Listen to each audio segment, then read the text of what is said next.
నీ ఇంటి కొరకు, నీ కుటుంబం కొరకు ఓడను కట్టుకోమని చెప్పాడా లేదా? చెప్పాడు. చెప్తే నోవాహు ఓడ సిద్ధం చేసుకున్నాడు. ఓడ రెడీ అయిపోయిన తర్వాత 40 దినాలు ఆయన ప్రకటించబడ్డాడు. నోవాహు సువార్త ప్రకటించాడు. అయ్యా, ఇంకో 40 రోజులకు ఈ ప్రపంచమంతా, మన దేశమంతా వర్షం రాబోతుంది, జలప్రలయం రాబోతుంది, ఈ భూమి మీద ఉన్న చెట్లన్నీ మునిగిపోబోతున్నాయి, ఇదిగో ఆకాశం అంటున్నంతగా నీళ్లు రాబోతున్నాయి, ప్రతి జీవి చనిపోతుంది, నా మాట నమ్మండి, అయ్యలారా మీ దండం పెడతా, మీ కాలు మొక్తం చెప్పాడు. ఎవరు? నోవాహు. సువార్త చెప్తే ఒక్కడినిపించుకోడుగా. మంచి మాట చెప్తే ఎవడినిపించుకోడు. మంచి మాట చెప్తే ఎవరు పట్టించుకోరు, పగబడతారు, అవమానపరుస్తారు, గేలి చేస్తారు. నోవాహును కూడా గేలి చేశారు, నవ్వారు. వర్షమా, ఇంతవరకు వర్షం అనేది రాలేదు, ఈడేదో చెప్పొస్తాడు కొత్తగా అన్నారట. ఎందుకంటే నిజానికి అప్పటికి వర్షం లేదు, వర్షం పడలేదు భూమి మీద, కనుక వాళ్ళు నమ్మశక్యం కావడానికి కూడా లేదు. కనుకనే వర్షం పడుతుందట, 40 రోజులు పడుతుందట, అన్నీ మునుగుతాయట. ఈయన చెప్తాండు, ఈయన చెప్తే మనం నమ్మాలట అని చెప్పి హేళన చేశారు, నవ్వారు. ఓడగడుతుంటే దగ్గరికి వచ్చి కట్టేటి అని ఊడబీక్తున్నారు. ఒకడు ఏం కడుతున్నావు, ఎన్నంతస్తులు కడుతున్నావు అని చెప్పి మాట్లాడేవాళ్ళు రకరకాలు. ఎవరిని మాట్లాడితే టైం వేస్ట్ అవుద్ది. కానీ ఏం చేశాడు? ఓడగట్టుకున్నాడు. ఒకరోజు రానే వచ్చింది. దేవుడు అన్నాడు, నీ కుటుంబం, నీ 3 కుమారులు, నీ 3 కోడన్లు, నీ భార్యను తీసుకొని ఆ ఓడలోనికి ప్రవేశించు నోవాహు అన్నాడు.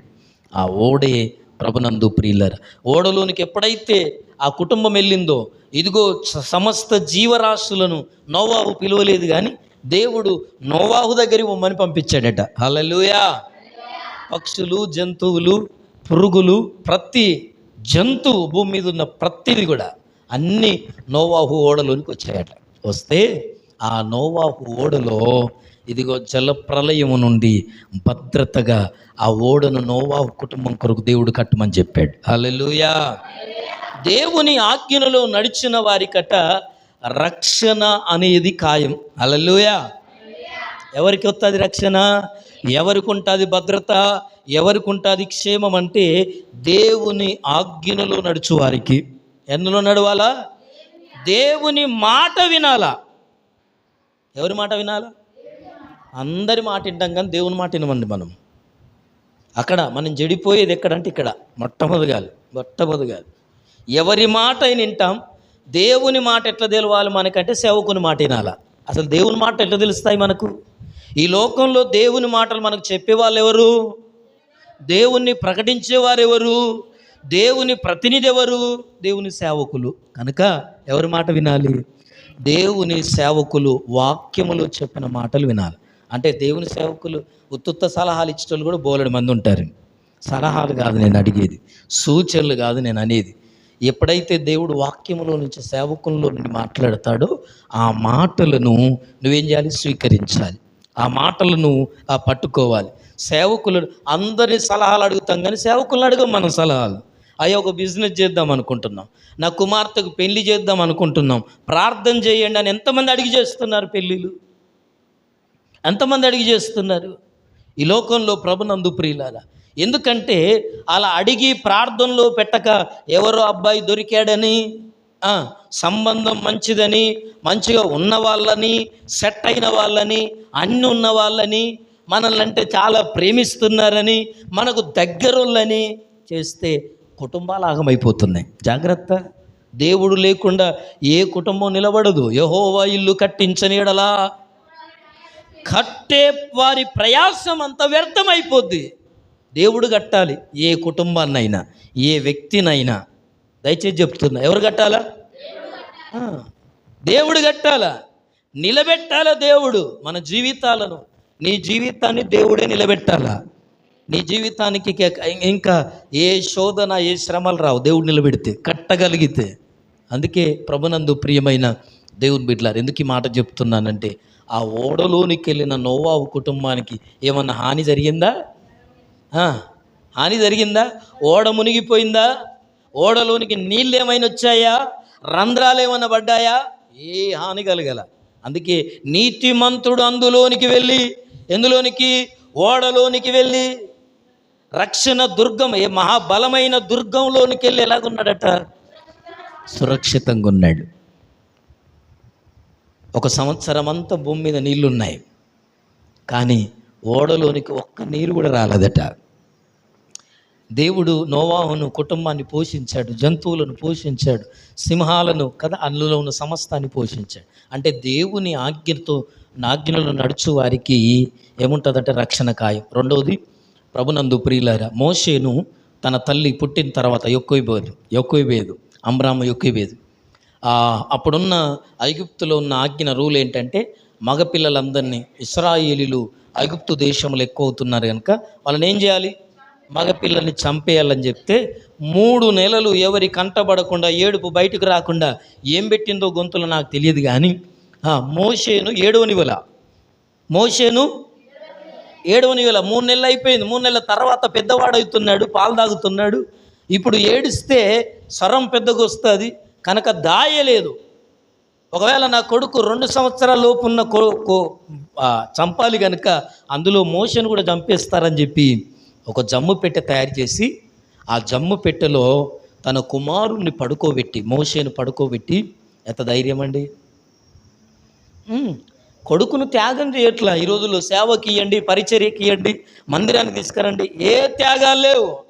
ఆశీర్వాదాలు మాత్రం కావాలి ప్రభా. అందుకు ఏడవమంటావా? ఏడుతాం. ఉపవాసం ఉండమంటావా? ఉంటావు. సమర్పణ లేదే. ఒకటి దేవుని కొరకు సమర్పణ లేదే, త్యాగం లేదే. జమ్ము పెట్టెలో దేవుడు చూసుకుంటాడు. నా కొడుకును 3 నెలలు ఆమె చేయగలిగినంత చేసి మిగతా ఏం చేసింది? దేవుని చేతిలో పెట్టింది. మోషేను జమ్మి పెట్టె చేసి అందులో పెట్టేసి మూత పెట్టి ఎక్కడ ఇచ్చి పెట్టిందమ్మా? నైలు నదిలో సరస్సులో. అదేం చెరువు కాదు, కుంట కాదు, అందులో వదిలేసిందట. ఎవరిని చూసుకొని ఆ ఒడ్డుకి ఎవరు తీసుకుంటారనా? అందులో చేపలు పట్టే వాళ్ళు ఉన్నారు, వాళ్ళ దగ్గరికి పోతాడనా? ఎవరిని చూడలా, అందులో వదిలేసి ప్రార్థన చేసింది. ప్రభా, నా కొడుకు నీ ఇష్టం, 3 నెలలు నేను దాచుకున్నాను, ఇక నేను దాయలేకపోతున్నాను అని పెట్టెకు మూత పెట్టి తాళం పెట్టి అందులో నీళ్లు పోకుండా కీలు పూసి ఏం చేసేది? నీళ్ళల్లో వదిలేస్తే దేవుని కృప, ఈమె సమర్పణ, దేవుని భారంతో చేస్తే ఇవన్నీ జరుగుతాయి అద్భుతాలు.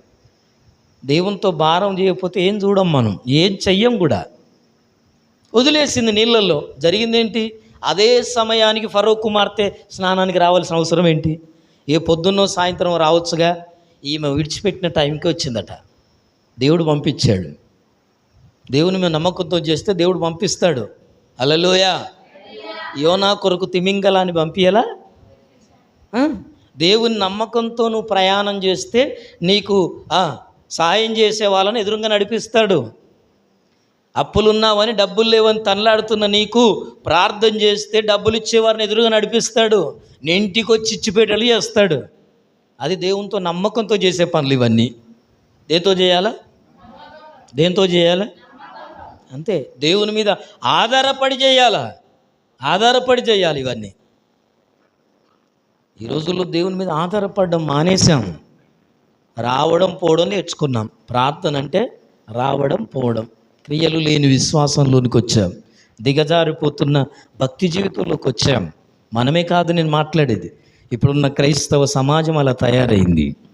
కనుకనే జమ్ము పెట్టెలో ప్రభునందు ప్రియులారా, మోషేకు భద్రతను కల్పించి, దేవా నేను చెయ్యగలిగినంత మట్టుకు చేశాను, ఇక నా కుమారుడు నీ ఇష్టం, నీళ్ళల్లో ముంచుతావో, ఒడ్డుకు తెరుస్తావో, మరి ఎవరి చేతిలో పడతాడో, ఏం చేస్తావో నీ ఇష్టం అని వదిలేసిందట. ఎవరిని? మనం బట్టలనే వదిలిపెట్టలేము, పైసలనే వదిలిపెట్టలేము. అర్థమవుతుందా? డబ్బులను వదిలిపెట్టలేము. మన పీసినార్తనం పాడుగాను. ఆదివారం డబ్బులు వస్తున్నాయంటే దేనికైనా మందిరాన్ని ఇచ్చిపెడతాం మనం. అయినా నువ్వేమన్నా బాగుపడ్డావా అంటే ఏం బాగుపడవు. కనీసం ఆదివారం నాడు పనికి పోయి ఏదైనా కొనుక్కున్నావంటే ఏది కనపడదు. మళ్ళా ఎందుకు విషయాలు చెప్తున్నానంటే, ప్రభునందు ప్రియమైన దేవుని బిడ్డలారా, ఎంత నమ్మకం దేవుడు అంటే, వదిలేసింది. నీ ఇష్టం ఏమన్నా చేయమని వదిలేస్తే ఫరో కుమార్తె అక్కడికి వచ్చి చిన్న సాధనం ఏంటంటే ఇదే జమ్ము పెట్టె. అది మునుగొచ్చు, తేలొచ్చు, ఎక్కడికైనా కొట్టుకొని పోవచ్చు, అందులో ఉన్న బాలుడు లేచి ఏడవచ్చు, ఏదైనా కావచ్చు, ఏ ప్రమాదమైనా జరగవచ్చు. నీళ్ళు, అది సరస్సు కదా, ఉప్పొంగొచ్చు, ఇంకేమంటాం? అలలు రావచ్చు, కెరటాలు ఎగిరి పడవచ్చు, ఎటైనా పోవచ్చు, కానీ దేవుడు ఉన్నాడు, చూస్తున్నాడు. ఆయన దేవుడు, చెప్తున్నారా మీరు? ఉన్నాడు దేవుడు. హల్లెలూయా. మనం ఆరాధించే దేవుడు ఉన్నాడు, ఉన్నవాడు ఆయన, సజీవుడు ఆయన. నువ్వు ప్రతి విషయంలో ఉన్నాడని నమ్మాలా. ఆమేన్, హల్లెలూయా. చిన్న సాధనమైన జమ్ము పెట్టెలో ఆలోచనతో ప్రభునందు ప్రియులారా, దేవుని ఆలోచనతో ఏం చేయాలి ప్రభా? దేవుడిచ్చిన ఆలోచనేనట. ఒకే వేదిక ఆ జమ్ము పెట్టెలో పెట్టి పంపించమని. దేవుని ఆలోచనలో ఏమైందో తెలుసా? ఫరో కుమార్తె స్నానానికి వస్తేనట, అప్పటికి లేచాడు పిల్లాడు, ఏడుస్తున్నాడు. వాళ్ళ అక్కేమో దూరం చూస్తుంది, మిరియాం, నా తమ్మునికి ఏమవుద్దో ఎట్లవుద్దో అని చూస్తుంటే, అరే చిన్నపిల్లవాని సౌండ్ వస్తుందని చెలికత్తెలు, అంటే ఫరో కుమార్తె రాణి యొక్క చెలికత్తెలు వెళ్ళి తీసుకొచ్చి, అమ్మ ఇక్కడ ఏదో పెట్టె కనపడుతుంది అంటే పట్టుకరమ్మంటే, ఆ పెట్టె పట్టుకొచ్చి ఇప్పి చూస్తే ఎవరున్నారు అందులో? సుందరుడైన బాలుడు మోషే ఉన్నాడు. కనుక ఆ ఫరో కుమార్తెకు అతన్ని చూడగానే ఏమనిపించిందో తెలుసా? నేను చదువుకుంటాను, నా కొడుకుగా పెంచుకుంటాను అనుకుందట. హల్లెలూయా.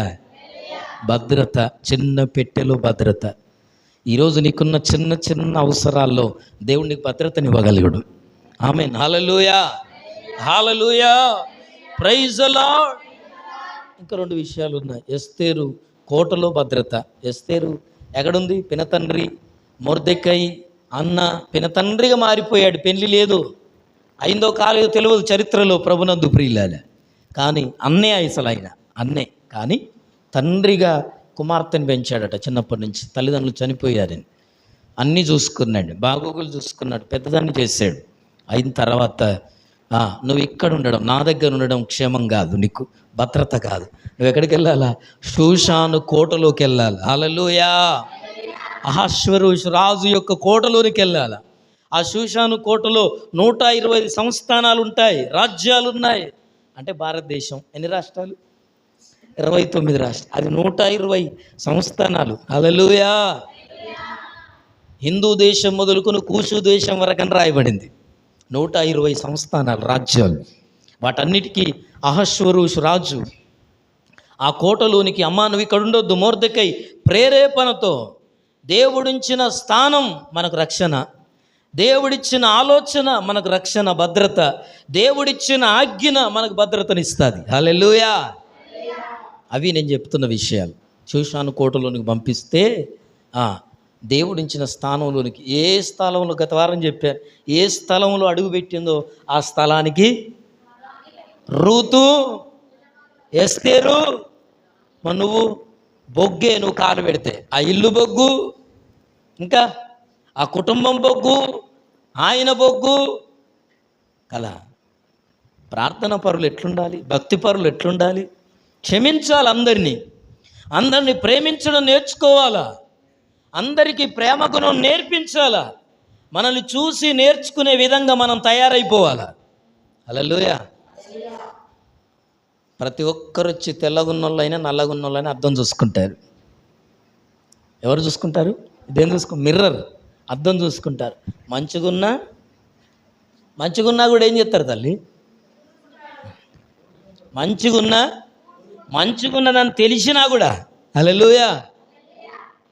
నీ ఇంట్లో నువ్వే అద్దానికి తెలుసా? నువ్వు ఓ క్రైస్తవుడు నీ ఇంటికి అద్దం లాంటి వాడట. నీలో చూసుకోవాలి వాళ్ళను వాళ్ళు, కానీ నువ్వే కొంపలు మోస్తావు, నువ్వే లొల్లులు పెట్టిస్తావు, నువ్వే పంచాయతీలు పెట్టిస్తావు, నువ్వే అందరిని తిడతావు. ఇక వాళ్ళకి రక్షణ ఎక్కడ వస్తుంది? నిన్ను చూస్తే కోపమున్నలో కోపం తగ్గిపోవాలా, డిక్రీజ్ కావాలా, ఇంక్రీజ్ కావద్దు. ఇంక్రీజా డిక్రీజా? పెరగొద్దు, దిగిపోవాలా. హల్లెలూయా. తాగింది దిగిపోవాలా. సాధు సుందర్ సింగ్ దిగితే ఆ పులి తగ్గిపోలా? తాగిపోయిన వాళ్ళు దిగిపోవాలా. అంత స్టేజ్కి రావాలండి భక్తి. నువ్వు వాళ్ళతో తంటగలిపి అయితమైపో, తెచ్చుకోపో. ఇక మరి ఏం చెప్తా అని కూర్చొని పెట్టి ఏందేను ఆమ్లెట్ ఏనా షాపర్ ఏం పనా? ఎవరితోనవ్వా? ఇక నువ్వే మరి పక్క కొన్ని నేర్పితే ఏం చేస్తాం? ఇక మారతాడా? మారడు. భక్తి విధానం కనపడాలట. మనం అద్దంలోకి వెళ్ళి ఎట్లా చూసుకుంటున్నామో మనలో అన్యులు చూసుకోవాలా. మనలో మనల్ని చూసినప్పుడు వాళ్ళ లోపాలు వాళ్ళ కనపడాలట. ఎవరి లోపాలు? నువ్వు ఒక అద్దం అయితే నీలో వాళ్ళని చూసుకున్నప్పుడు వాళ్ళ లోపాలు వాళ్ళకి కనపడాల. అసలు ఇవి ఎట్లుంటుంది? నువ్వు ఎట్లుంటావు సిస్టర్? ఇట్లా నీకు ఎట్లా సాధ్యం? ఎన్నో షార్ట్ ఫిలిమ్స్ ఉన్నాయి, ఇప్పుడు చేస్తున్నారు క్రైస్తవులు ఎలా బ్రతకాలని. కనుక దేవుడు ఉంచిన స్థానం ఎస్తేరుకి ఏం చేసిందో తెలుసా? భద్రతనిచ్చాడు.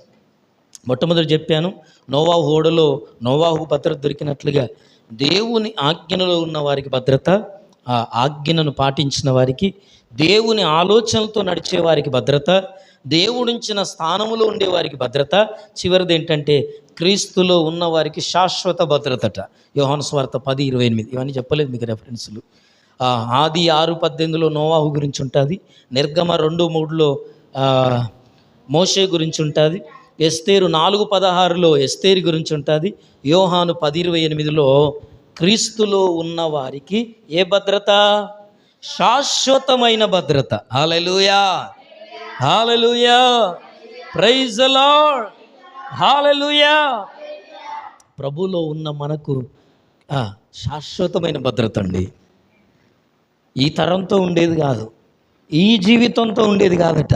శాశ్వతమైనది, యుగ యుగాలు, తరతరాలు దేవునితో ఉన్నంత కాలం మనకు భద్రత, క్షేమం. హల్లెలూయా. ఆ భద్రతలోనికి ఈ దినం నువ్వు ప్రవేశించాలా? తల్లు వంచుదాం, కళ్ళు మూసుకుందాం, ప్రార్థన చేద్దాం. సమయం వెళ్ళిపోతుంది కనుక.